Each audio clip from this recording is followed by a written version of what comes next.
भक्तों, आज जो है नवरात्रा का पहला दिन है और माता का ये सुंदर दरबार सजा है और भक्त तो दूर दूर से आए हैं। बोलो क्यों? क्योंकि माता सबके दुख हरती है। तो जोर से बोलो। मैं नहीं सुनिया। जयकारा शेरा वाली दा, बोल सच्चे दरबार की। अब तो सारी रात जयकारे लगाने। लेकिन बड़की, जो भक्त आज दरबार में नहीं आ पाए हैं उन बेचारों का क्या? अब जहां भक्त हैं वहां भगवान है। अरे दरबार आओ या ना पाओ, मैया तो मन से लिखे ईमेल भी पढ़ लेती है।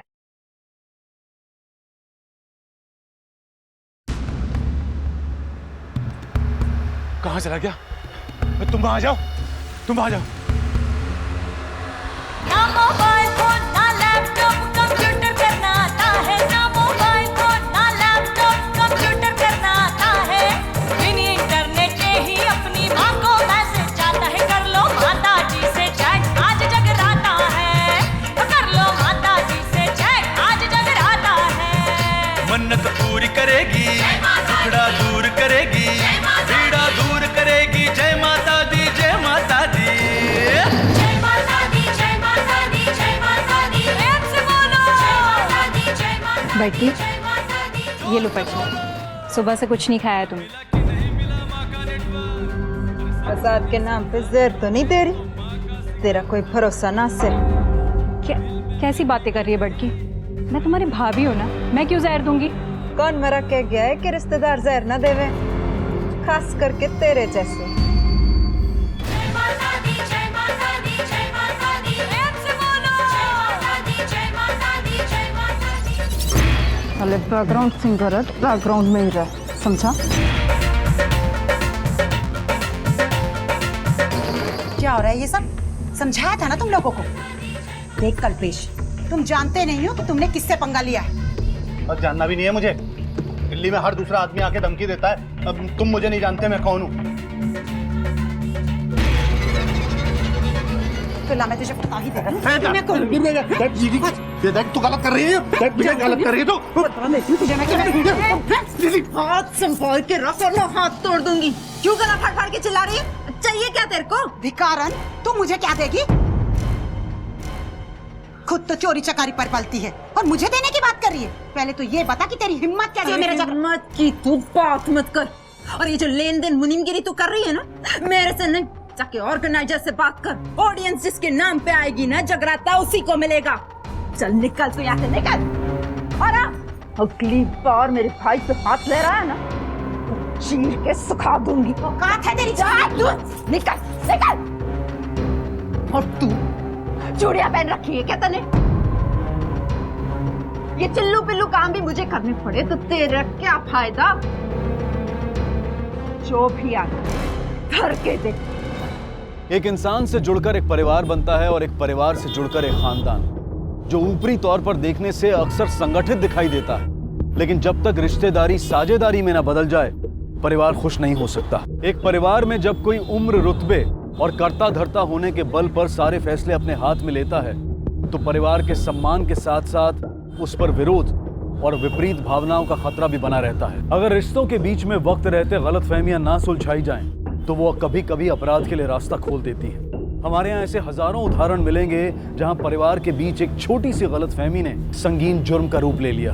हमारी आज की कहानी भी एक ऐसे परिवार की है जो बारूद के ढेर पर टिकी थी और चिंगारी एक हाथ के फासले पर थी।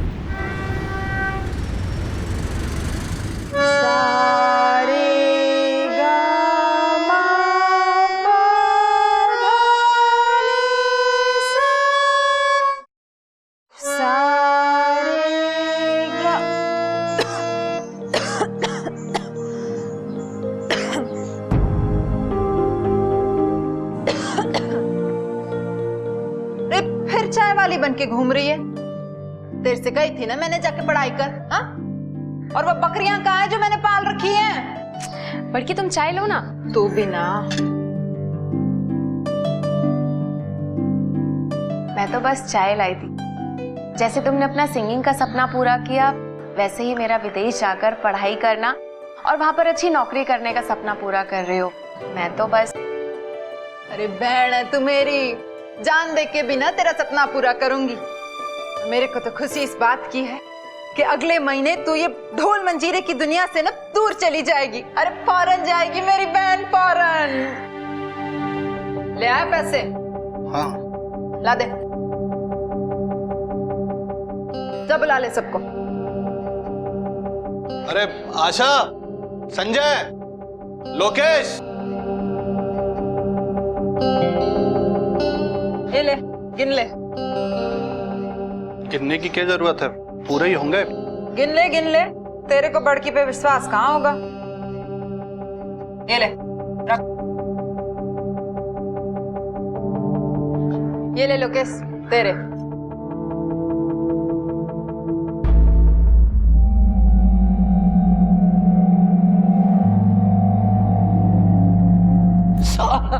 तू ना काम पे ध्यान दिया कर। हाँ? तो अगली बार से ना तेरी तनख्वाह भी बढ़ा दूंगी। चल। और ये तेरे लिए। बड़की, पर मेरे लिए पैसे क्यों?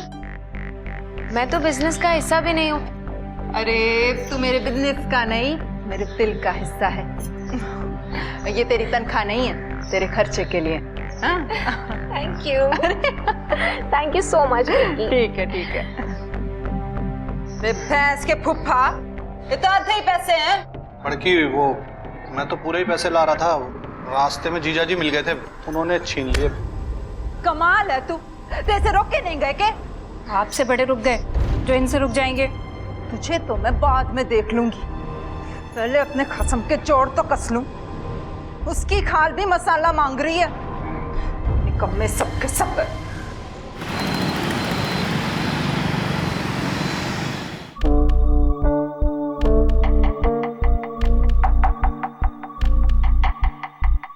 आज तेरे भाई ने बाजी मार ली।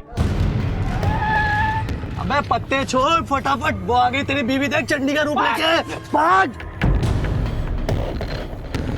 साले कमीने, मैं इसलिए कमा रही हूँ ताकि तुझे दारू में उड़ाए। हाँ? रुक,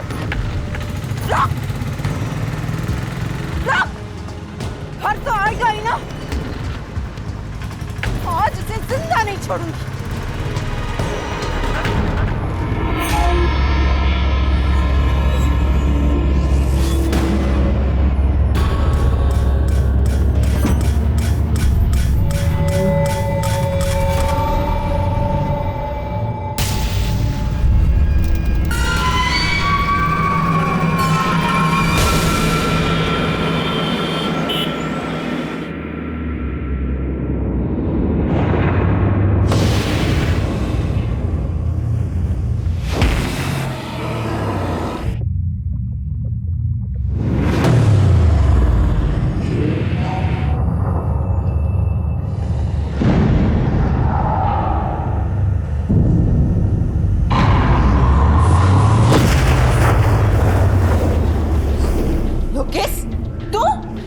हिम्मत कैसे हुई आने की? कितना तरस आएगी, प्यार करता हूँ तुझसे, ऐसे दुत्कार मत। तेरी शर्म, जहाँ तू पसर रहा है ना, वो मेरे पति की जगह है। और वही जगह तो तूने मुझे दी है। सूअर का पाल चला गया क्या आंख में? अरे माँ समान पुआ पे हाथ डाल रहा है। अरे मैं नहीं मानता हुआ तू तो मेरी सरिता है। साले कमीने, तू निकल यहाँ से। निकल मेरे कमरे से। लगता तूने अच्छा नहीं किया मेरे साथ।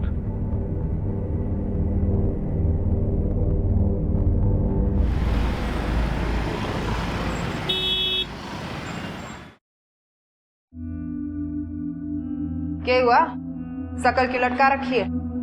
वो बड़की, कल रात को लोकेश आपके कमरे में आया था क्या?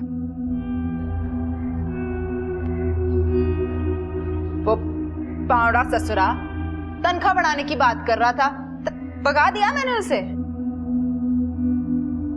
बड़की, मुझे पता है आपके और जिया जी के बीच में संबंध अच्छे नहीं हैं, पर कंचन, छोटी सी उम्र में ना इतना नहीं सोचते, बाल सफेद हो जाएंगे। मैं अच्छे से जानती हूँ कि किसकी सीमा रेखा कहाँ तक खींच के रखनी है। लड़की, सब जगह ढूंढ लिया मैंने, जीजा जी नहीं मिले मुझे, ना वो मिले ना उनका ऑटो। क्या हुआ जीजा जी को? अरे वो ही रोज का रोना, पहले चोरी करते हैं और फिर मुंह छुपाते फिरते हैं। कल से घर नहीं आए।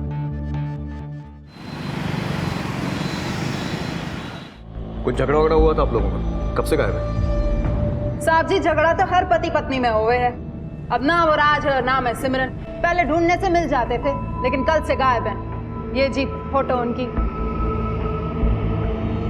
फैमिली में कौन कौन है? जी फैमिली में पहली शादी से एक 10 साल का छोरा है।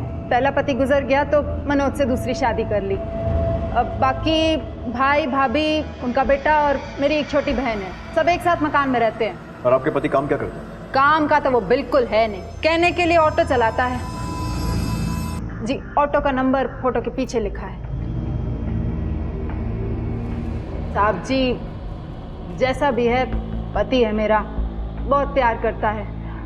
ढूंढ निकालिए उसे। ठीक है, आप अपनी कंप्लेन लिखवा दीजिए, जैसे कुछ पता चलता है बताते हैं। और आप भी आसपास पता कीजिए, हो सकता है शायद किसी दोस्त या रिश्तेदार के यहाँ चले गए हों। ठीक है साहब जी, जय माता दी।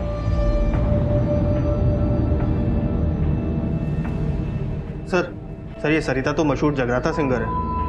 वही, और इतनी बड़ी सिंगर का पति ऑटो ड्राइवर। बात कुछ गले नहीं उतर रही। आखिरी बार मनोज को कब देखा था? साहब कल ही देखा था, यहीं पत्ते पीट रहा था। फिर जो उसकी बीवी आई और बीवी को देख के जो भागा, आज तक नजर नहीं आया। लेकिन भागा क्यों वो? साहब उसकी बीवी उससे मिलने थोड़ी आई थी, वो तो उसको पीटने आई थी। और ये तो साहब पहले भी हो चुका है। कुछ तो इज्जत रख ले मेरी। समझाने के बाद भी तने चोरी की। सुधरा नहीं ना तो एक दिन जान से मार दूंगी तुझे।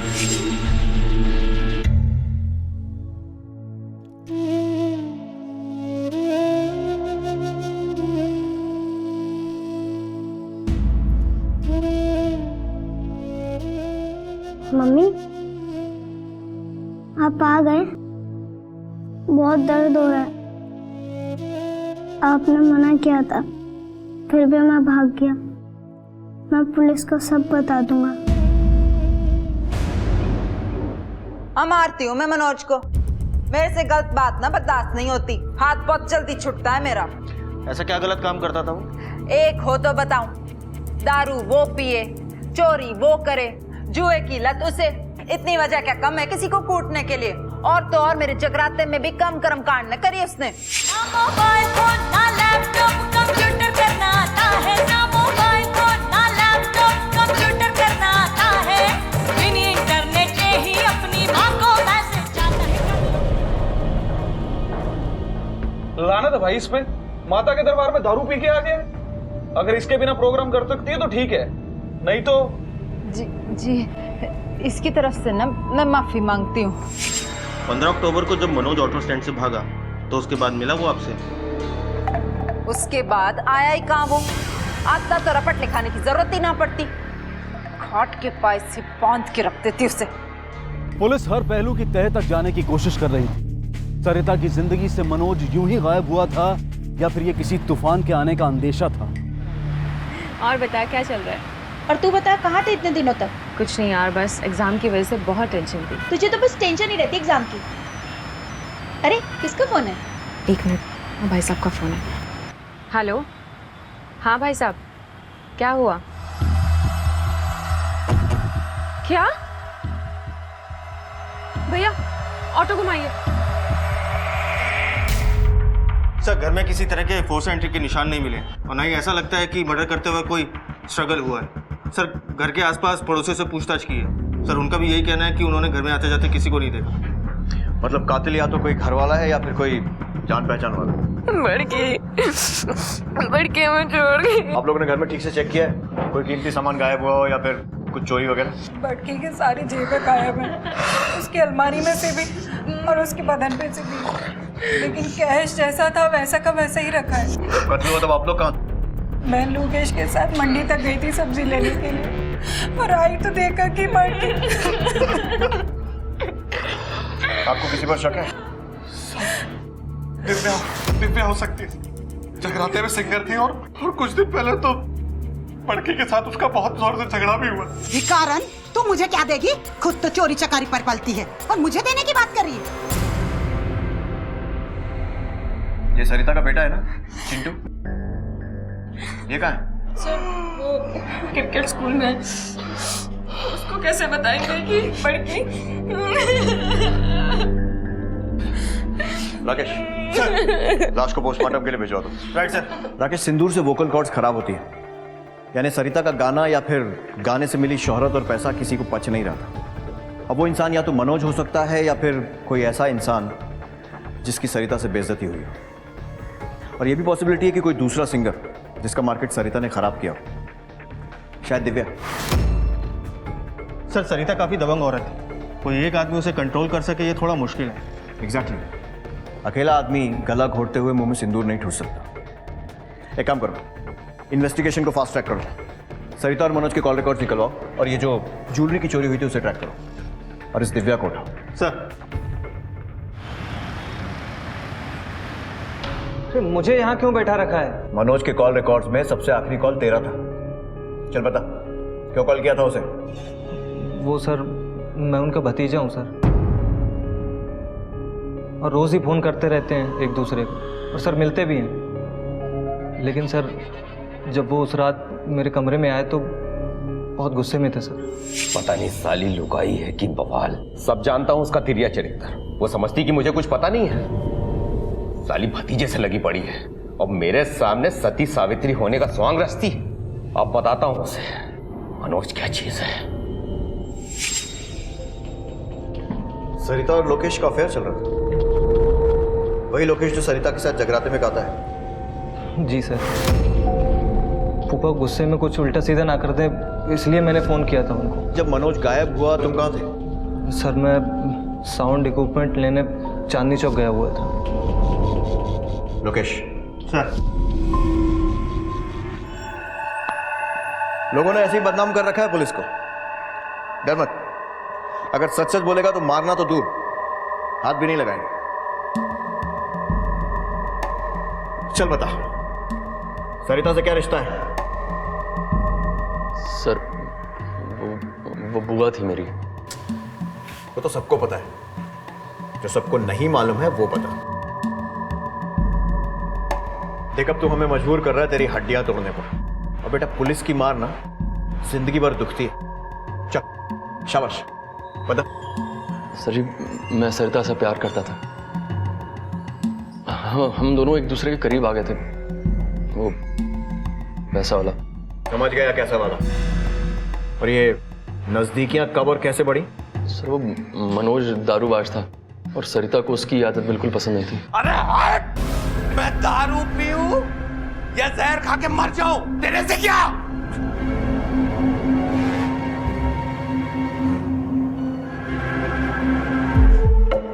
साला ये दारू में है क्या?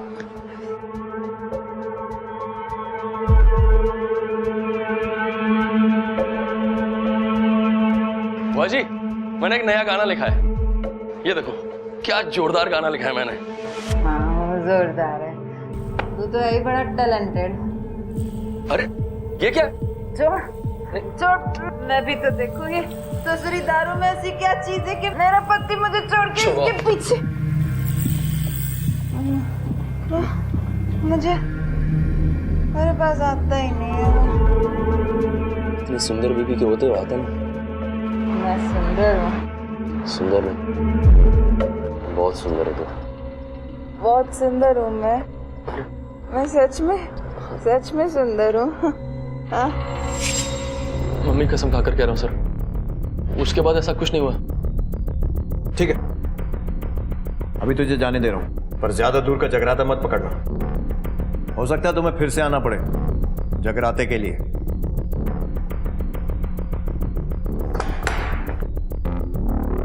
सर दिव्या का पता चल गया, मुंबई में अपने एक शो के लिए गई है, आजकल में आ जाएगी सर। जैसे आती है उसे लेकर। सर मनोज की कोई खबर? नहीं सर, कोई खबर नहीं।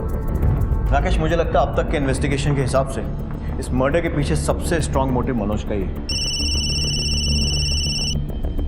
हेलो। हाँ क्या? सर ये बच्चा बता रहा है कि चिंटू 18 अक्टूबर के मैच के बीच से ही भाग गया था। ए बोलना ओए चिंटू किधर है चिंटू? और डेट इतने अच्छे से कैसे याद है? सर इसका बर्थडे था उस दिन, और जब से वो पहले दिन से आया तब से उसका यहाँ पे मन ही नहीं लग रहा था। ना वो प्रैक्टिस पे आता था, ना ही टाइम पे उठता था। ऐसे लग रहा था जैसे वो जबरदस्ती लाया गया हो। एक बच्चा आपकी एकेडमी से इतने दिनों से गायब है और आपने उसके माँ बाप को खबर भी नहीं की? नहीं सर, उसकी माँ का मोबाइल नंबर है मेरे पास में। मैंने बहुत बार उनका नंबर ट्राई किया लेकिन हमेशा स्विच ऑफ ही आ रहा था, और मैंने पुलिस कंप्लेंट भी की थी। आप चाहे तो चेक कर सकते हैं। ठीक है। अगर मनोज ने चिंटू को किडनैप किया है तो उसको कैसे पता चला कि चिंटू कब भागने वाला है? या ये भी हो सकता है कि चिंटू उसे रास्ते में कहीं मिला और मनोज ने उसे वहीं ठिकाने लगा दिया। शर्मा एक काम करो, चिंटू के स्कूल, घर और इस अकेडमी के आसपास पूछताछ करो, सबसे पता करो। सर। हाँ राकेश। सर वो दिव्या, सरिता की राइवल सिंगर, उसे हम थाने ले आए हैं सर। ठीक है, सर पूछताछ करो। समझी नहीं जी आपका मतलब। ये तुम्हारे फोन के कॉल डिटेल्स हैं। इसमें शरीफ आदमियों के कम और गुंडे मवालियों के ज्यादा नंबर हैं। जिसे तुमने हायर किया था उसे ऑलरेडी हम इंटेरोगेट कर चुके हैं।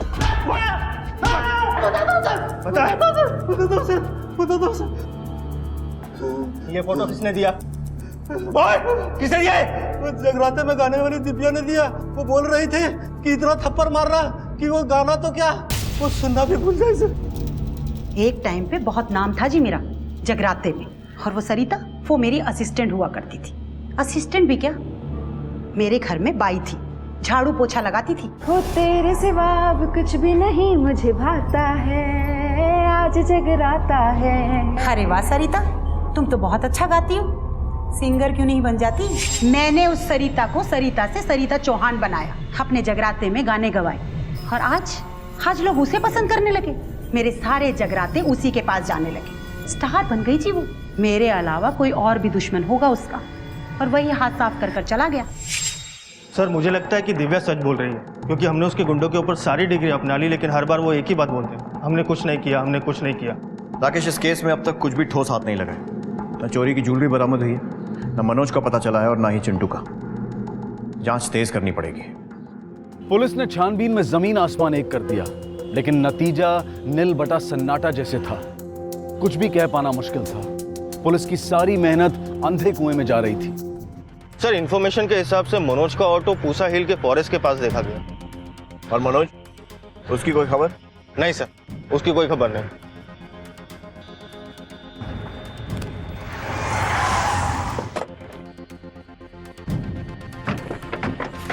एक काम करो, चारों तरफ फैल जाओ सर, एक एक कोना छान मारो।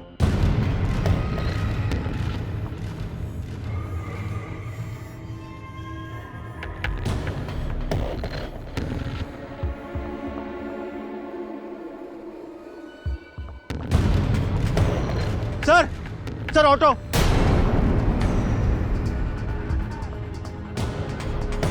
सर ये तो मनोज के ऑटो का नंबर है। सर देखिए यहाँ पे किसी के ड्राई ब्लड के निशान है, और ऑटो में चाबी भी लगी हुई है। हो सकता है खून चिंटू का ही हो। मनोज उसे किडनैप करके यहाँ लाया और फिर उसका मर्डर कर दिया। सर अगर चिंटू का मर्डर यहाँ पे हुआ है तो जाहिर सी बात है उसने लाश भी आसपास ठिकाने लगाई होगी। एक काम करो, फॉरेंसिक्स वालों को बुलाओ और आसपास का पूरा एरिया छान लो। सर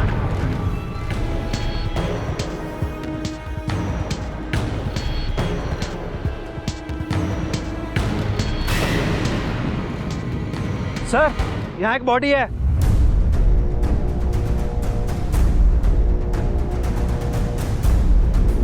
सर ये तो मनोज है। सर मर्डर वहाँ हुआ है और लाश यहाँ पर है। इसका मतलब मारने वाला कोई जान पहचान का आदमी है। सर ये बॉडी से पर्स मिला।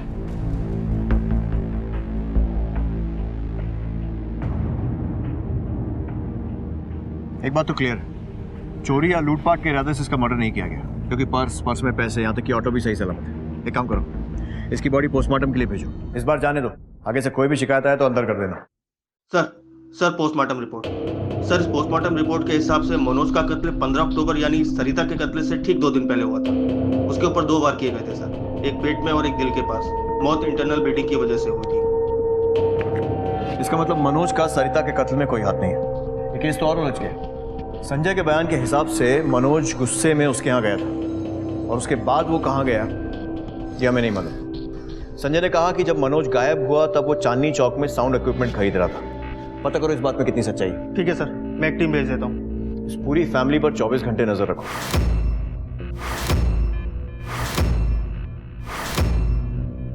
एक पूरा परिवार खत्म हुआ है। सरिता, मनोज। बेटा बुलाए चट दौड़ी चली आए माँ, बेटा बुलाए चट दौड़ी चली आए माँ, अपने बच्चों के आंसू देख नहीं पाए माँ, बेटा। आवाज तो इसकी अच्छी है, पर पब्लिक कितनी पसंद करेगी ये नहीं पता। अरे मैडम, ये कोई नया थोड़ी है, सरिता के साथ सालों से गा रहा है। आप देखिएगा मेरे बेटे को पब्लिक कितना पसंद करेगी। नमस्ते जी। नमस्ते। ये कंचन है जी, हमारी बहन। नमस्ते। बहुत जोर का गाती है। मैं तो कहता हूँ इसको गाने का मौका दीजिए आप, देखिए धूम मच जाएगी। और वो क्या कहते हैं, सिंपैथी, वो भी तो इसे मिलेगी जी। अच्छा गाने से क्या होता है, इंसान का मन भी तो होना चाहिए। भाई साहब, भाभी सही कह रही है ना, मुझे कोई गाना वाना नहीं गाना है। मुझे तो बड़की की कुछ यादें लेके यहाँ से बहुत दूर जाना है। ऐसी बातें कर रही है तू, है? विरासत है सरिता की, आगे लेके जाना है तुझे। बहन जी, भाई साहब सही कह रहे हैं। अगर सरिता की बहन कंचन को स्टेज पे गाते हुए देखे लोग, तो हम पब्लिक की सिंपैथी को यूज कर सकते हैं। भाई तो ठीक है, हम लोग प्रोग्राम पे मिलते हैं। जय माता दी। जय माता दी जी।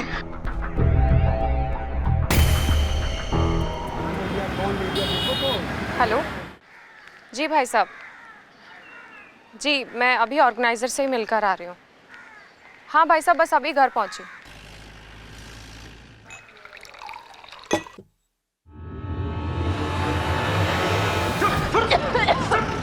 लेके जाइए इसे यहाँ से।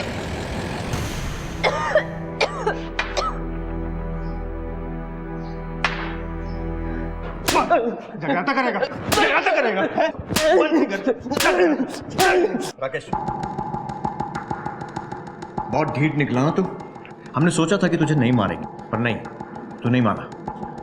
चल अब बता, कंचन को क्यों मारना चाहता था? बोल। सर मैं सरिता से कोई प्यार नहीं करता था। उस बुढ़िया से चक्कर इसलिए चला था कि जगराते में ग्रुप का मेन सिंगर बन के गाऊंगा सर। जब सरिता ने मेन सिंगर बनाने से इनकार कर दिया तो उसे मार दिया, समझ आया। पर मनोज को क्यों मारा? सर मैंने नहीं मारा किसी को, मैंने तो कंचन को भी खाली तड़ी दी थी कि वो डर के पीछे हट जाए।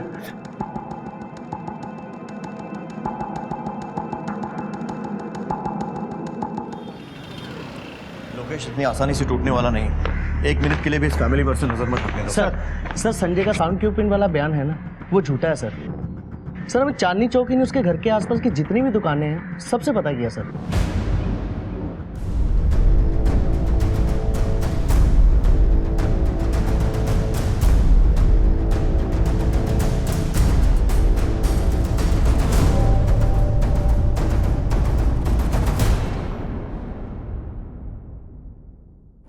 फोरेंसिक को बुलाओ। सर।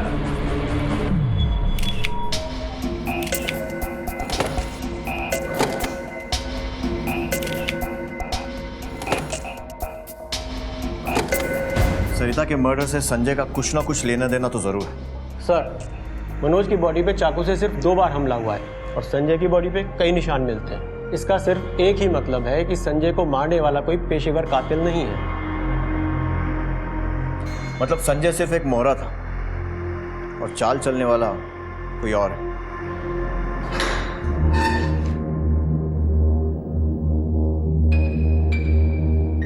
ये सब मैं भाभी के लिए कर रही हूँ, तेरे लिए नहीं, वरना सड़ता रहता यहीं पर।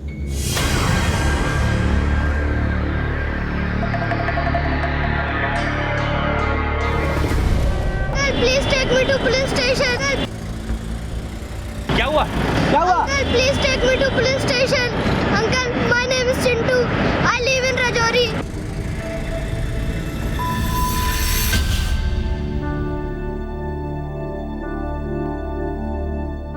बड़की, तुम जहाँ भी हो, मुझे पता है तुम मुझे देख रही हो। मुझे पता है तुम कभी नहीं चाहती थी कि मैं ये सब कुछ करूं। मैं सिर्फ और सिर्फ ये सब तुम्हारे लिए कर रही हूँ। मुझे आशीर्वाद दो, ये मेरा पहला जगराता है।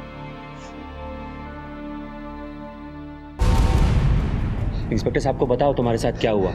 बताओ क्या हुआ तुम्हारे साथ? सर, मुझे एक गैंग ने किडनैप कर लिया था। वो बच्चों से जबरदस्ती भीख मंगवाते हैं, लेकिन मैं वहां से भाग आया। मुझे पता है मेरी माँ को किसने मारा है।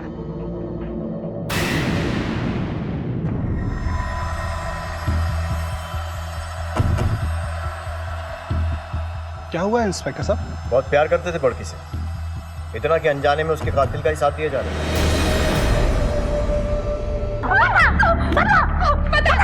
बताती हूँ।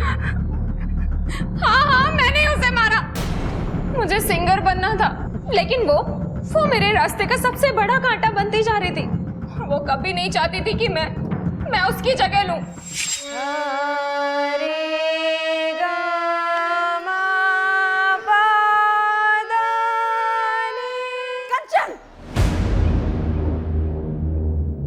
कर ये सब। बड़की वो मैं और जा अपने कमरे में पढ़ाई कर। छोड़ ये सब, जा। क्यों छोड़? नहीं, आपको डर तो नहीं है कि जैसे आपने दिव्या की जगह ले ली, कहीं मैं आपकी जगह ना ले लूं? मोटी बुद्धि है तेरी। मैं तुझे पढ़ा लिखा कर विदेश भेजना चाहती। ये जो चमक है ना, ये हमेशा के लिए नहीं रहती। पब्लिक का क्या, ये सर पे बिठाती भी है और उतार के कूड़े में फेंक भी देती है। और ये सब जब तक चला सो चला, कोई गारंटी नहीं है इन चीजों की। जा और जाके पढ़ाई कर। चाचा, मैं पढ़ाई नहीं करना चाहती थी और ना ही नौकरी करना चाहती थी। जगरातों से बॉलीवुड में जाना चाहती थी, स्टार बनना चाहती थी। मुझे पता था संजय पैसों के लिए कुछ भी करेगा। वही मनोज जीजा जी को चोरी करने के लिए उकसाता था। अरे फूफा जी, बस पैसे से मांगा करो, आपकी पत्नी है वो। अरे यार, देखा तो है तुमने, कुत्ते जैसी हालत बना दी है। जहाँ देखो वहाँ बेइज्जती करती होती, पैसे का खाक देगी। और मनोज जीजा जी रोज लड़ा करते थे, एक दूसरे को मारने की धमकी दिया करते थे। मैंने उसी मौके का फायदा उठाया और संजय को और पैसों का लालच दिया। और चिंटू को इसलिए मारने की कोशिश की क्योंकि उसने तुम्हें खून करते हुए देख लिया था। और संजय, उसे क्यों मारा? वो तो तुम्हारा साथ दे रहा था ना। वो और पैसों के लिए मुझे ब्लैकमेल करने लग गया था।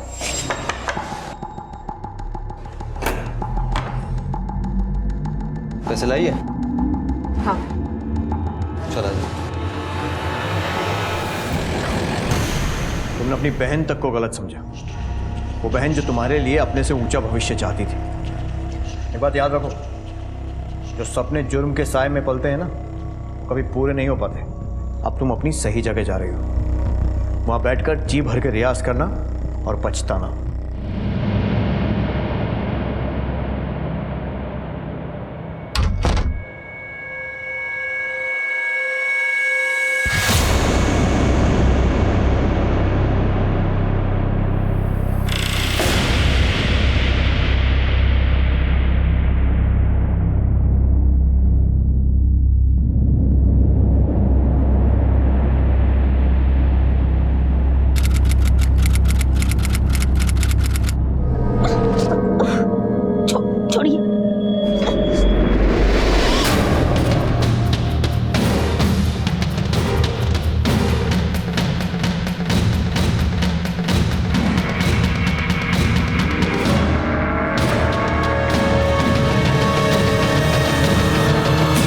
ये चारों घटनाएं ना तो एक स्थान की थी, ना ही एक समय की, और ना ही इन चारों घटनाओं में दिखने वाले लोगों का आपस में कोई संबंध था। लेकिन इन चारों घटनाओं की पृष्ठभूमि एक ही तरह के अपराध में लिप्त थी। अपराध का असर हर जिंदगी पर अलग अलग था, लेकिन अपराध इतना घिनौना और इतने बड़े पैमाने पर हुआ था कि हर रोज एक नया चेहरा, एक नया नाम पीड़ित बनकर सामने आ रहा था।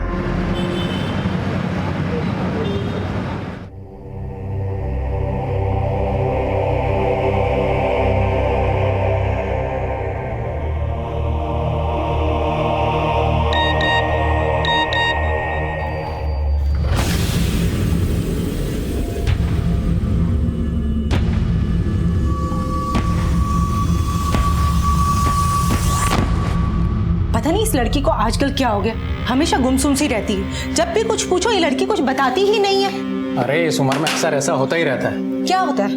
कुछ बच्चे पेरेंट्स के साथ सब कुछ शेयर नहीं करते। थोड़ा प्यार से पूछा करो, कहीं कोई अफेयर या ब्रेकअप वगैरह का चक्कर तो नहीं है? मम्मी, मैं कोचिंग क्लास जा रही हूँ। घर में चश्मा क्यों लगा रखा है? वो इन्फेक्शन हो गया है इसीलिए। अच्छा, मुझे देर हो रही है, मैं चलती हूँ।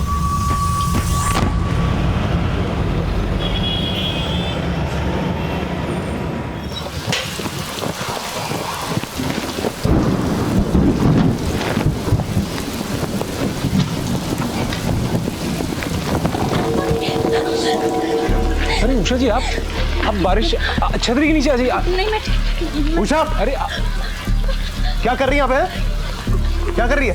अपना रो रही है यहाँ पे? हैं? फिर आशिक है ये? अरे आप तू चुप ही रह।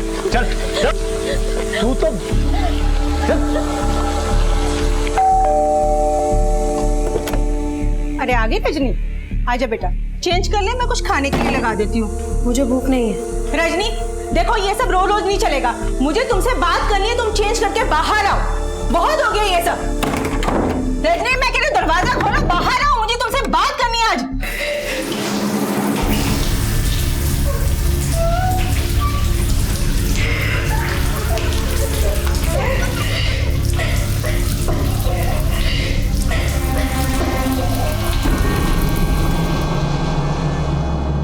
पायल, ऊपर ड्रेसिंग टेबल के पास सामान की लिस्ट रखी है, जल्दी से लेकर नीचे आओ। भाई क्या बात है, आजकल बहुत शॉपिंग वॉपिंग हो रही है। अरे पायल के कॉलेज का एनुअल डे है और मॉडलिंग कंपटीशन भी। फैशन मैगजीन्स कवर करी इस कंपटीशन को, मैं जीत गई तो टीवी, एड, फिल्म्स, हर जगह छा जाओगी तुम तो। और फिर बॉलीवुड में एंट्री, फिर हॉलीवुड में। अरे वाह, स्टार बन के हमको भूल तो नहीं जाओगी ना? शायद भूल भी जाओ। मार्केट जाना तो तू नहीं बोलती है और अपने भैया भाभी को भूल जाएगी। भाभी, आई वाज जस्ट किडिंग। अच्छा जल्दी चल वरना बहुत ट्रैफिक मिलेगा। अरे हाँ, बाय भैया, बाय। चलती हूँ, बाय। अरे सुनो, खाते जाओ ना कुछ। बेटा तुम हमसे कुछ छुपा तो नहीं रही हो? नहीं पापा, वो एग्जाम्स है ना, बस इसीलिए। एग्जाम तो पहले भी आते थे, लेकिन पहले तो तुम कभी इतनी रिजर्व नहीं रहती थी, और आजकल? ऐसी कोई बात नहीं है मम्मी, आप लोग कुछ ज्यादा ही सोच रहे हो। मुझे कोई प्रॉब्लम नहीं है।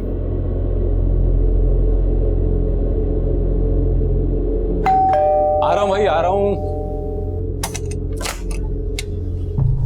अरे उषा जी आप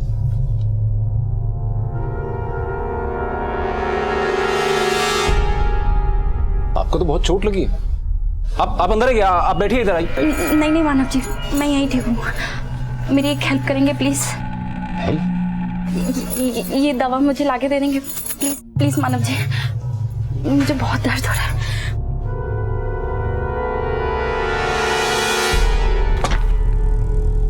ये आपने दवाई मंगाई थी तो आपके लिए। कितना हुआ? नहीं ऐसा कुछ नहीं, मैं बस चलता हूँ। प्लीज कम ना, एक चाय तो पी के जाइए प्लीज।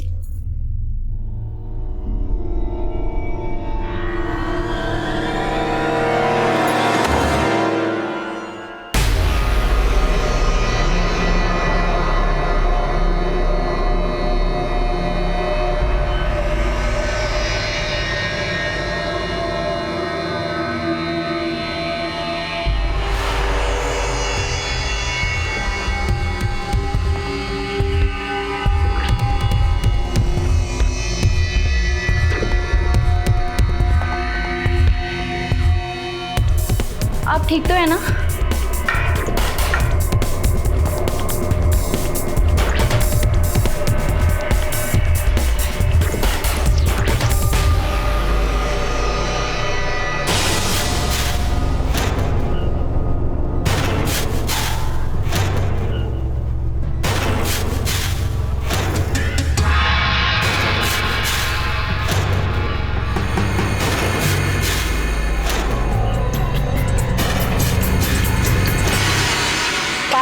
तुझे ना वो पिंक वाली ड्रेस पक्का ट्राई करनी चाहिए। मैं भी वही सोच रही थी भाभी। हाँ भैया से आप रिक्वेस्ट करो ना मुझे थोड़े और पैसे देने के लिए, ताकि मैं वो खरीद लूं। और पता है वो रेड वाली ड्रेस, ये तो वो भी बहुत अच्छी थी। बोल रहे हैं, लगता है शायद ना वो हेडफोन लगाकर म्यूजिक सुन रहे हैं। यू नो हाउ लगा के देखती हूँ। यहाँ भी नहीं है। पायल तू जरा ऊपर देख कर क्या। अच्छा चाय पिएगी तू? नहीं, मन नहीं है। भैया भैया, कहाँ चले गए? भैया भैया आप अंदर हो?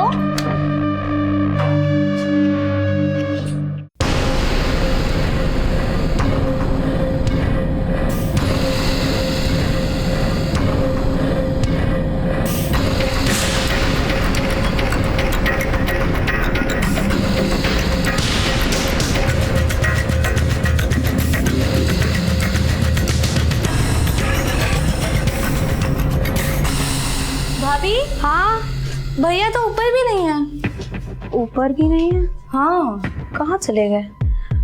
फोन करती हूँ।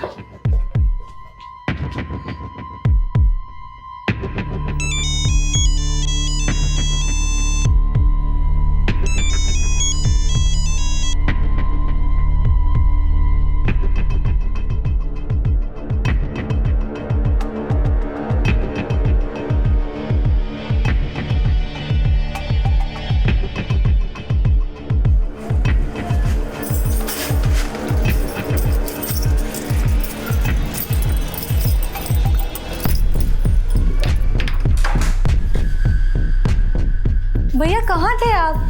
भाभी, भैया आ गए। कहाँ चले गए थे आप? वो मैं वॉक पे गया था। लेकिन फोन तो हम वो नहीं है।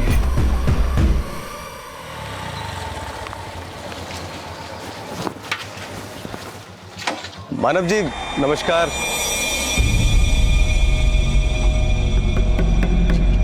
अरे मानव जी रुको तो सही, कहाँ जा रहे हो? आप तो रूठी सनम की तरह कर रहे हो। देखो तुम देखो।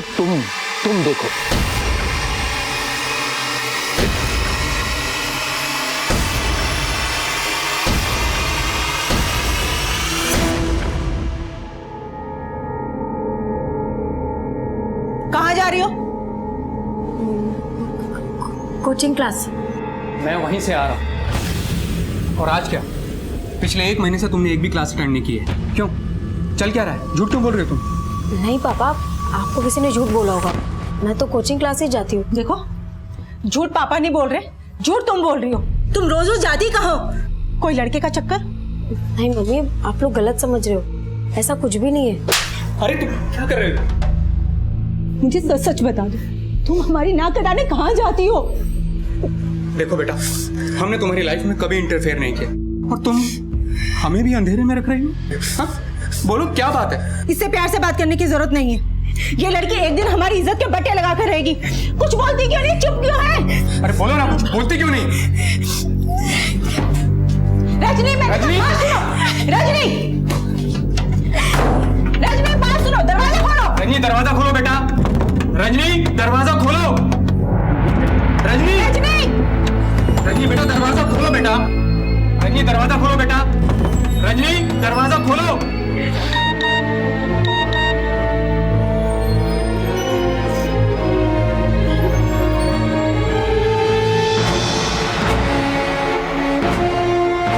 बेटा तुम हमसे कुछ छुपा तो नहीं रही हो? ये लड़की एक दिन हमारी इज्जत के बट्टे लगा कर रहेगी। कुछ बोलती क्यों नहीं? चुप क्यों है? अरे बोलो ना कुछ।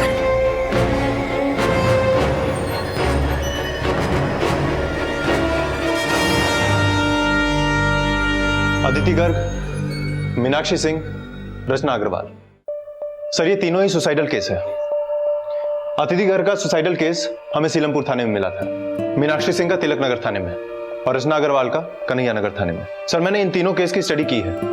इन तीनों का आपस में कोई कनेक्शन नहीं है और ना ही इन लड़कियों के परिवार वालों का आपस में कोई कनेक्शन है। लेकिन एक ही हफ्ते के अंदर 3 लड़कियों का अचानक सुसाइड करना और उनकी सुसाइड की वजह सामने नहीं आना, इसका मतलब है वजह को छुपाया जा रहा है। और माना इनका आपस में कोई कनेक्शन नहीं है, लेकिन इनके सुसाइड की वजह एक ही हो तो? सर शादरा पुलिस स्टेशन से पता चला शादरा में एक और लड़की ने सुसाइड किया है।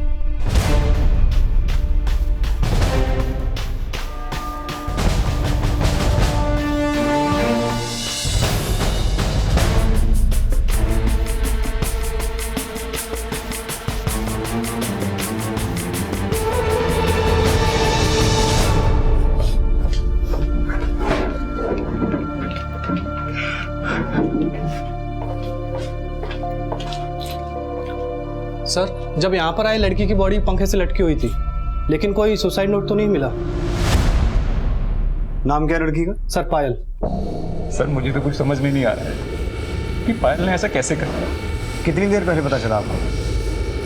करीब 1.5 घंटा पहले मैं डिनर करने के लिए आया था तो पायल कहाँ है? पायल अपने कमरे में होगी, मैं बुला के लाती हूँ। पायल, क्या वजह हो सकती है आत्महत्या की? सर पायल बहुत हंसमुख लड़की थी और हमें तो खुद भी यकीन नहीं हो रहा है कि वो ऐसा कैसे कर सकती है। कहीं हमसे कुछ छुपा तो नहीं रहे, चालाकी से या किसी डर से? सर हम आपसे कुछ नहीं छुपा रहे।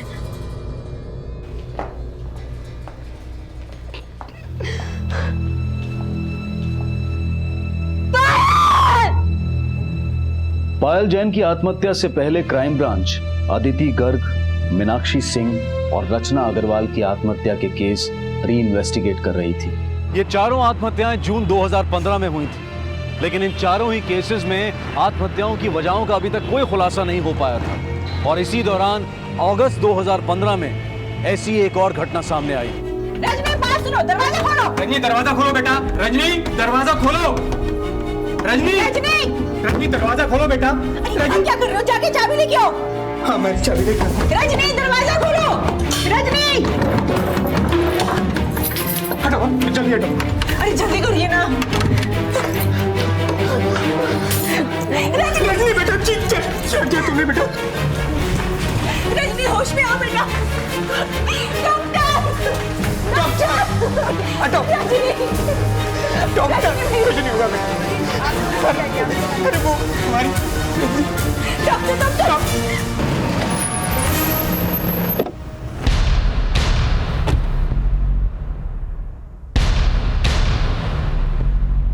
सर रजनी पिछले काफी दिनों से परेशान लग रही थी। हमने उसकी परेशानी जानने की बहुत कोशिश की, लेकिन उसने कभी हमें कुछ बताया ही नहीं। डॉक्टर, कैसी है पेशेंट? रजनी की हालत क्रिटिकल है और हाथ की नस काटने के अलावा उसकी बॉडी में काफी सारी इंटरनल इंजरीज भी हैं। इंजरीज? कैसी इंजरीज? मुझे लगता है शी वाज ब्रूटली रेप्ड। इसका मतलब उसके सुसाइड अटेम्प्ट की वजह रेप है। उसने आप लोगों को कुछ बताया नहीं?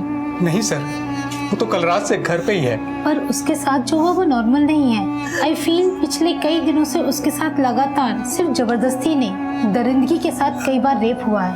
उसका प्राइवेट पार्ट पूरी तरह डैमेज हो चुका है, कंटिन्यूसली ब्लीडिंग भी हो रही है। उसके शरीर में पहले ही खून की कमी थी, अब सुसाइड अटेम्प्ट के बाद आई होप कि वो सरवाइव कर ले।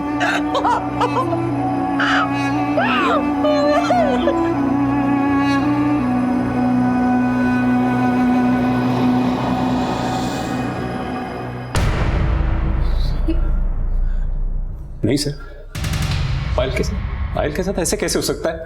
पायल की पोस्टमार्टम रिपोर्ट से ये साफ है कि जिस दिन उसने आत्महत्या की थी उसके साथ रेप हुआ था। शायद इसीलिए उसने आत्महत्या की थी। अब आप बोलिए, आपको किस पे शक है?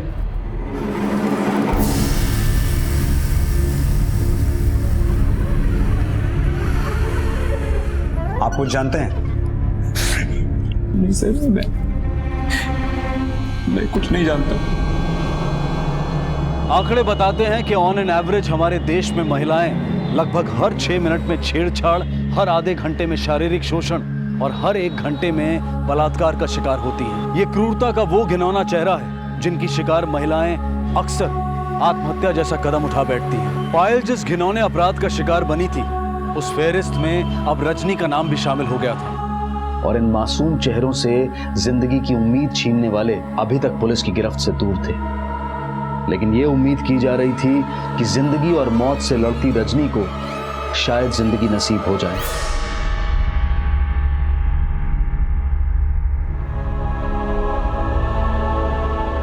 और आखिरकार रजनी को होश आया, लेकिन उसके साथ हुई दरिंदगी की जो सच्चाई सामने आई, उसने पुलिस और प्रशासन दोनों को हिलाकर रख दिया। हेलो,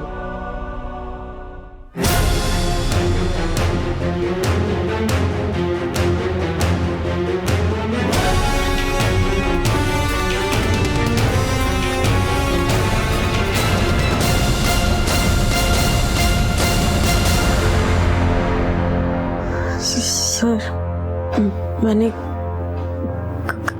कभी नहीं सोचा था कि अंकित मेरे साथ। कौन अंकित? मेरा क्लासमेट। उसने अपने फ्रेंड्स के साथ मिलके मेरे साथ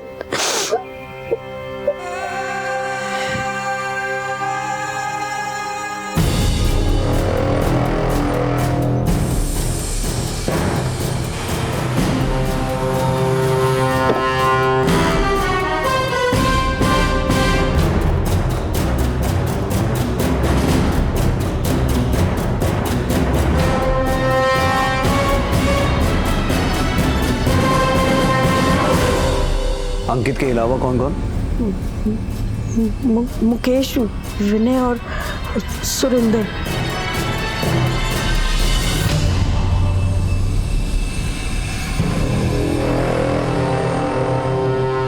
अंकित मेरा बॉयफ्रेंड था। I trusted him. एक दिन वो मुझे अपने फ्रेंड के फार्म हाउस पर लेके गया।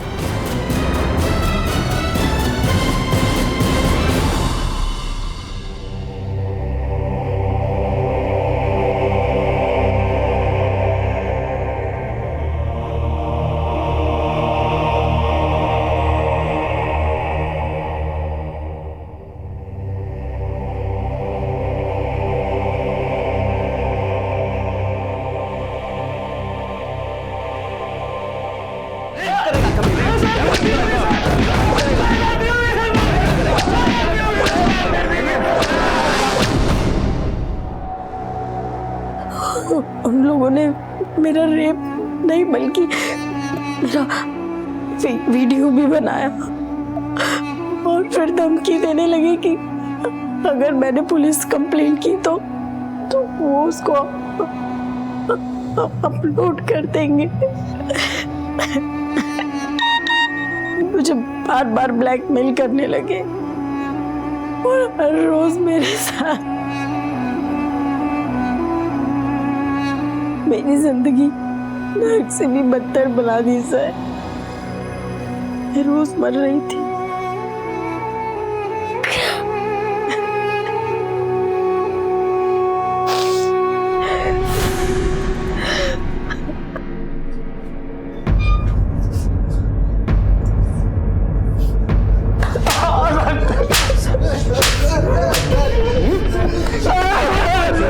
बात चुल उठती है।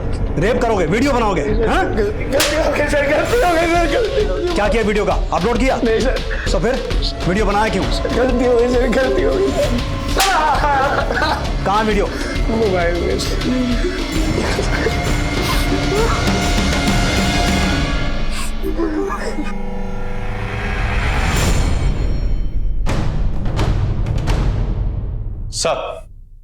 सर अंकित और उसके दोस्तों के रूम से ये लैपटॉप, कुछ हार्ड डिस्क और पेन ड्राइव भी मिले हैं। चेक करो।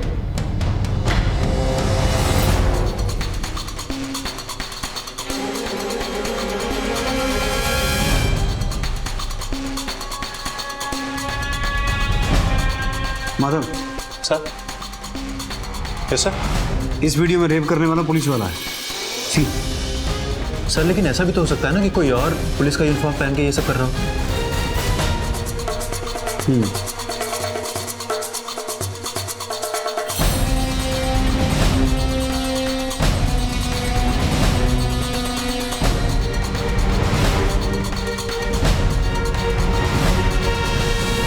ये लड़की पायल है ना?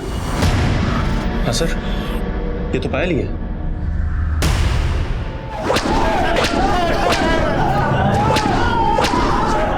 सर हमने उस लड़की का रेप नहीं किया सर। सर हमने तो सिर्फ वो वीडियो पर चेज किया था सर। सर सच कह रहा हूँ सर। सर वो वीडियो देख के तो हमें रजनी का वीडियो बनाने का आइडिया आया था। कहाँ से परचेज किया था? सर लाल कुआं से सर। कौन सी दुकान से? नाम बताओ उसका। दुकान से नहीं किया सर। सर दुकान से नहीं किया, सच कह रहा हूँ सर। मैं अक्सर वहाँ जाता था।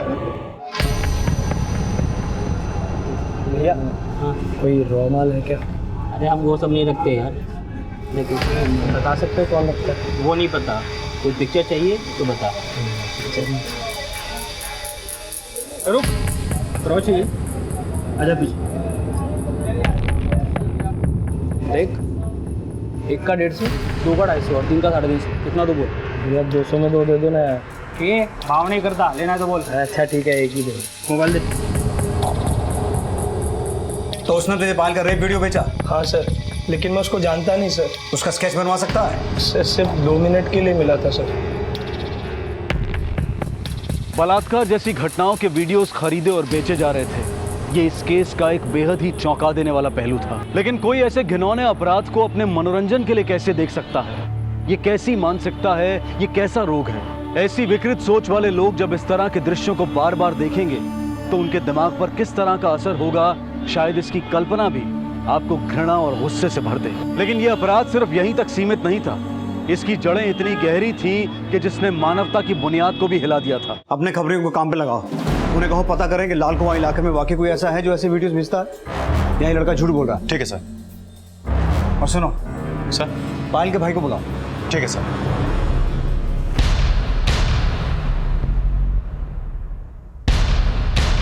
सर ये तो भूषण है। कौन भूषण?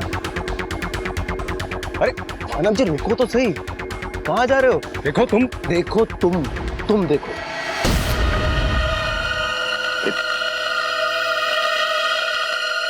देखो मेरी बीवी तो मेरी कभी थी ही नहीं, मैं तुम्हारी बीवी को तुम्हारी सारी सच्चाई बता दूंगा। बीवी को कुछ मत बताना प्लीज। ठीक है, नहीं बताऊंगा। तो फिर एक काम करो, तुम्हारी बहन पायल को मेरे घर भेज दो। पायल तो देखो, मैंने अपनी बीवी के हाथ पैर तोड़ दिए हैं, उसकी मरहम पट्टी के लिए पायल को भेज दो, नहीं तो वो यहाँ पे आएगी, हल्ला गुल्ला मचाएगी और तुम्हें पता है तुम्हारी बदनामी। नहीं ठीक है, मैं और एक काम करना, कल सुबह 1-1.5 लाख रुपए भेज देना। 1.5 लाख? हाँ ठीक है। सर मैंने 4 बजे पायल को भूषण के घर पे भेजा, उषा की मरहम पट्टी करवाने के लिए। उसी रात पायल ने सुसाइड कर लिया। पायल? और जब मैं भूषण के घर गया तो वहां ताला लगा हुआ था। उनके मकान मालिक से पता चला कि वो लोग उसी रात को घर खाली करके चले गए थे। तुम्हारी बहन के साथ रेप हुआ, उसने आत्महत्या की, और पिछले 2 महीने से तुम खामोश हो। मेरी समझ नहीं आ रहा था कुछ भी कि मैं आपको क्या बताऊं। ये सब मेरी वजह से हुआ है। आज मेरी बहन छेड़खानी, मॉलेस्टेशन और रेप जितने गंभीर अपराध हैं, उससे कहीं ज्यादा गंभीर विषय यह भी है कि ऐसे अपराधों की अक्सर पुलिस रिपोर्ट तक नहीं की जाती, और ये ऐसे अपराधियों को और ज्यादा बढ़ावा भी देता है। रजनी अपने साथ हो रही दरिंदगी को अपने माँ बाप को बताने की भी हिम्मत नहीं जुटा पाई, और पायल ने भी अपने भाई और भाभी को बिना कुछ बताए आत्महत्या का रास्ता चुना, जो कहीं ना कहीं हमारी सामाजिक संरचना पर सवाल उठाता है। ऐसे अपराध की पीड़ित महिलाओं को हमारा समाज साहस देने की बजाय उल्टा उनके ही चरित्र पर सवाल उठाने लगता है। गलत करने वाले से ज्यादा सजा गलत सहने वाला भुगतता है। मानव ने पूरे 2 महीने तक उषा और भूषण की इंफॉर्मेशन पुलिस से छुपाई, और इतना समय ऐसे अपराधियों के भाग जाने के लिए काफी होता है। पुलिस ने जब भूषण और उषा के खिलाफ इन्वेस्टिगेशन शुरू की तो पाया कि दोनों अपराधी बिना किसी पुलिस वेरिफिकेशन के फेक आईडी देकर किराए पर रह रहे थे। सर भूषण और उषा ने फेक आईडी दी थी। ये रही उनके मकान की एग्रीमेंट कॉपी। मैंने उनकी आईडीज को क्रॉस चेक कर लिया है, और फिलहाल पुलिस के पास उनकी तस्वीरों के अलावा उनका कोई सुराग नहीं था। साथ साथ पुलिस इन्फॉर्मर्स ये पता लगाने में जुटे थे कि क्या पायल और दूसरी लड़कियों के रेप वीडियोस वाकई में पॉर्न देखने वालों को बेचे जा रहे थे। इंग्लिश नहीं, रॉ माल चाहिए। हमारे यहाँ नहीं मिलता ऐसा। आजकल हालात बहुत टाइट हैं और वो अब इस मार्केट में नहीं मिलता। कहाँ मिलता है?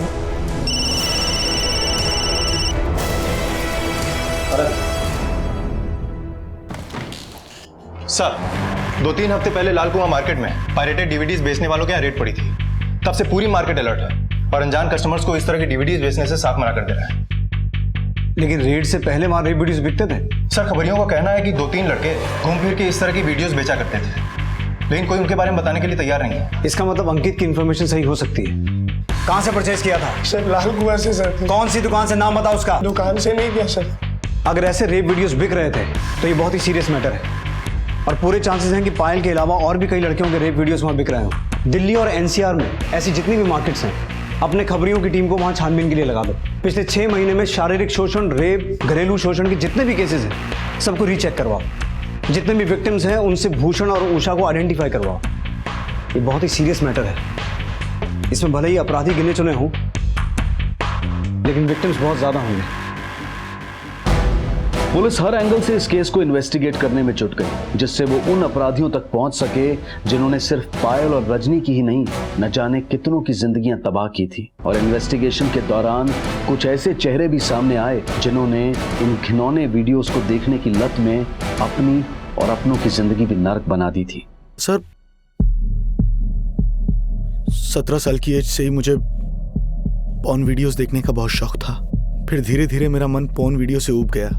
फिर मैंने ज़्यादा एक्साइटमेंट के लिए रेप वीडियो देखना शुरू कर दिया और धीरे धीरे ये मेरी आदत बन गई सर। और सर, मेरी इस आदत की वजह से मेरी वाइफ भी मुझससे नाखुश रहने लगी थी, क्योंकि सर मेरा नॉर्मल सेक्स से ही जी उब गया था।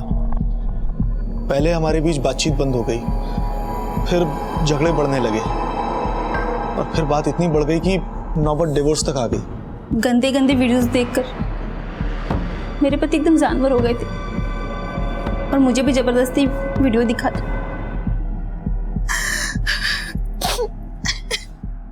देख, यही वीडियो देखकर रेप कर रहा था ना मेरी वाइफ का। एक बात बता, पुलिस वाला तो तू नहीं है, फिर पुलिस की यूनिफॉर्म पहन के अपनी वाइफ के साथ रेप क्यों करता था? वो वीडियो देखकर आइडिया मिला था। आइडिया मिला था? कहां से मिला ये वीडियो? कई हफ्तों की इन्वेस्टिगेशन के बाद आखिरकार पुलिस को रेप जैसे वीडियोस बेचने वालों तक पहुंचने का जरिया मिला। ये अपना दोस्त है, नए पुराने सारे कलेक्शन खरीदना चाहते हैं।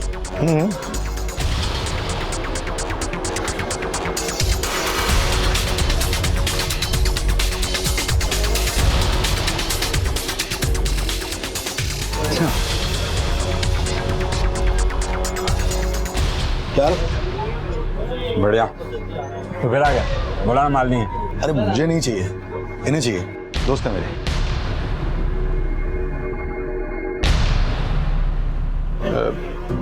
बस इतना ही है? जो दिखा रहा हूँ वही दूंगा। एक एक करके सीडी तो चेक नहीं करा सकता ना। देख क्या रहा है बे, एकदम रॉ माल है। क्यों, ये भी रॉ है ना? देख ले, तेरी गली मोहल्ले ऑफिस कहीं की भी हो सकती है। तेरी बहन और बेटी भी हो सकती है, समझा? लेके जाओ चाहे। ले चलो इसे, और यहाँ पर जितनी भी हार्ड ड्राइव, डीवीडी और पेन ड्राइव हैं, सब ले चलो।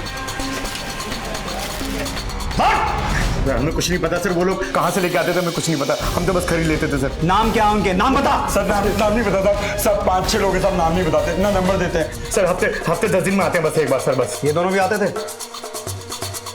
सर?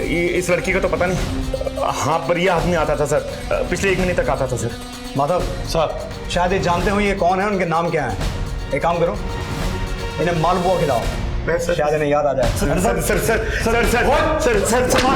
भारत में पॉर्न वीडियोस बनाना और बेचना कानूनन जुर्म है, जिसके लिए 5 साल से 10 साल तक की सजा हो सकती है। लेकिन इस केस में जो कुछ भी सामने आया वो कहीं ज्यादा शर्मनाक और नीचतापूर्ण अपराध था। रेप जैसे अमानवीय और घिनौने अपराध को रिकॉर्ड करके खुलेआम बेचने के इस खुलासे ने पुलिस और प्रशासन दोनों को सख्ते में डाल दिया। ऐसे अपराध को रिकॉर्ड करके उनका बाजार पैदा करने वाले सिर्फ कुछ ही अपराधी पुलिस की गिरफ्त में थे, लेकिन उनको बाजार देने वाले लोग हम में से ही हैं, जो अपने घटिया मनोरंजन के लिए अपनी आत्मा को मारकर दिल बहलाने के लिए ऐसे लोगों को बढ़ावा देने की भूल कर बैठते हैं। लेकिन किसी मजबूर की चीखें किसी को मनोरंजन कैसे दे सकती हैं? क्या इंसानियत इतनी सस्ती हो गई है कि किसी पीड़ित के साथ हुई अमानवीय क्रूरता को सस्ती सी कीमत देकर खरीदा और बेचा जा सकता है? सर, मैंने इन दुकानदारों को बहुत तोड़ा, पर ये लोग किसी को नाम से नहीं जानते, तो मैंने रेप वीडियोस देने वालों का स्केच बनवाने के लिए बोल दिया है। एक काम करते हैं माधव सर, इनके पास से जो वीडियोस मिले हैं उन्हें क्लोजली देखते हैं, शायद उन वीडियोस में से उन क्रिमिनल्स का कोई ना कोई क्लू मिले। सर, पुलिस ने जब ये वीडियोस देखने शुरू किए तो आत्महत्या करने वाली अदिति, मीनाक्षी और रचना के भी चौंका देने वाले रेप वीडियोस सामने आए, और उनके अलावा ऐसे कई नए पीड़ित भी सामने आए जिनके साथ हुए घिनौने अपराध को रिकॉर्ड करके खुलेआम बेचा जा रहा था। पीड़ितों की फेहरिस्त बढ़ रही थी और उनके साथ हुए गुनाहों के कई मंजर बेहद ही दिल दहला देने वाले थे, लेकिन ड्यूटी के फर्ज और जल्द से जल्द अपराधियों तक पहुंचने के जज्बे में पुलिस उन दृश्यों को देखने पर मजबूर थी जिन्हें देखकर किसी की भी रूह कांप जाए।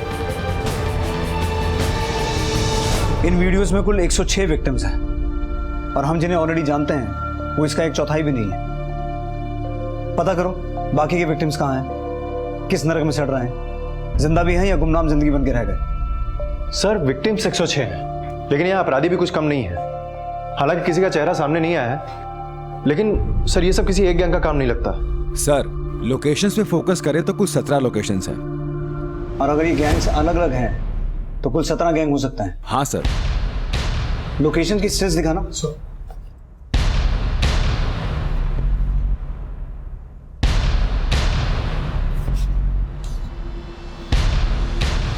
ये रेप्स ऑटो में भी हुए हैं।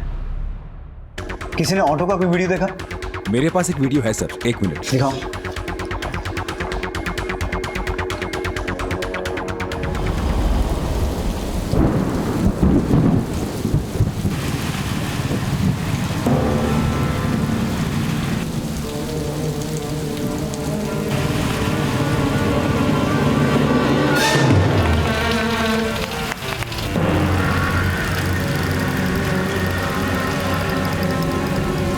सर रोहिणी से एक 14 साल की लड़की किडनैप हुई है। सर मेरी बच्ची को बचा लीजिए सर, प्लीज सर। कहाँ से किडनैप हुई? सर वो डांस क्लास के लिए गई थी लेकिन वहां भी नहीं पहुंची, और जब हम उसे ढूंढने निकले तो उसकी साइकिल दीपली गांव के पास मिली।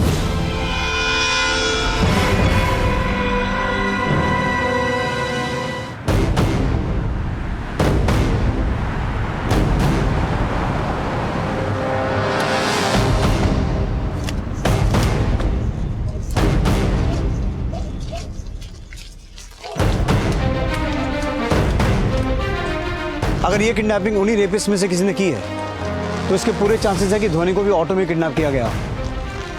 एक काम करो, अगर आसपास कोई सीसीटीवी लगा है तो उसका फुटेज निकलवाओ। Okay sir.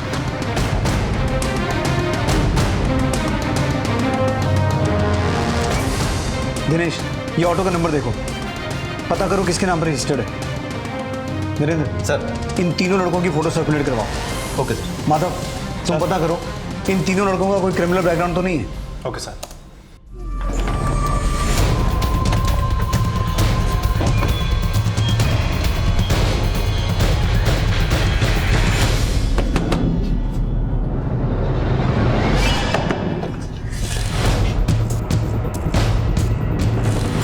हाँ साहब, ये रिक्शा मेरा ही है, मैंने इसको चलाने के लिए अभय चौधरी को दिया है। इनमें से कौन है अभय चौधरी? इनमें से कोई नहीं है साहब। तो भाई ये लड़के कौन है? पता नहीं साहब। अभय चौधरी को अपना ऑटो देने से पहले कोई सिक्योरिटी के पेपर्स तो बनवाए होंगे? हाँ, 1 मिनट साहब। ये लो साहब अभय चौधरी के सिक्योरिटी पेपर, मैंने उसको रिक्शा किराए पे देने से पहले बनवाए थे।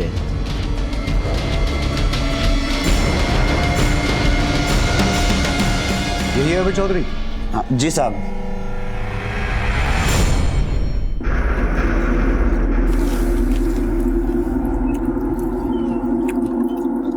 राम राम ताऊ। अरे राम राम, क्या हाल है तेरे? अरे घना बढ़िया। छोरी कहाँ है? अंदर है। अंदर है? आज जा फिर। आज जा। ओके ठीक है सर। इन तीनों में से 2 का क्रिमिनल रिकॉर्ड है। छेड़खानी और धोखाधड़ी के मामले में पहले भी जेल जा चुके हैं। इनका नाम है मदन बिस्ट और सुजान सिंह।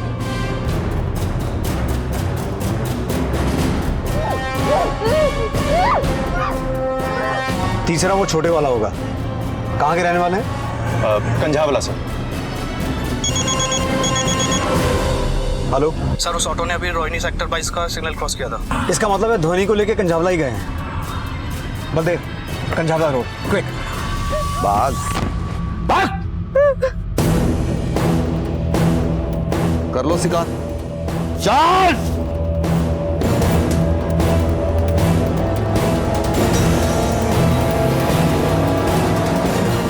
सर, अभय चौधरी की हिस्ट्री भी निकल चुकी है। वो फ्रीलांस वीडियोग्राफर भी है। इसका मतलब ये वही रेपिस्ट हैं जो लड़कियों का रेप वीडियो बनाते हैं। बलदेव जल्दी।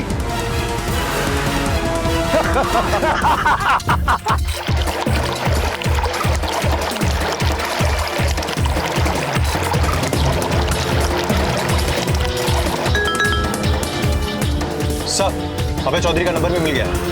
Trace it, quick.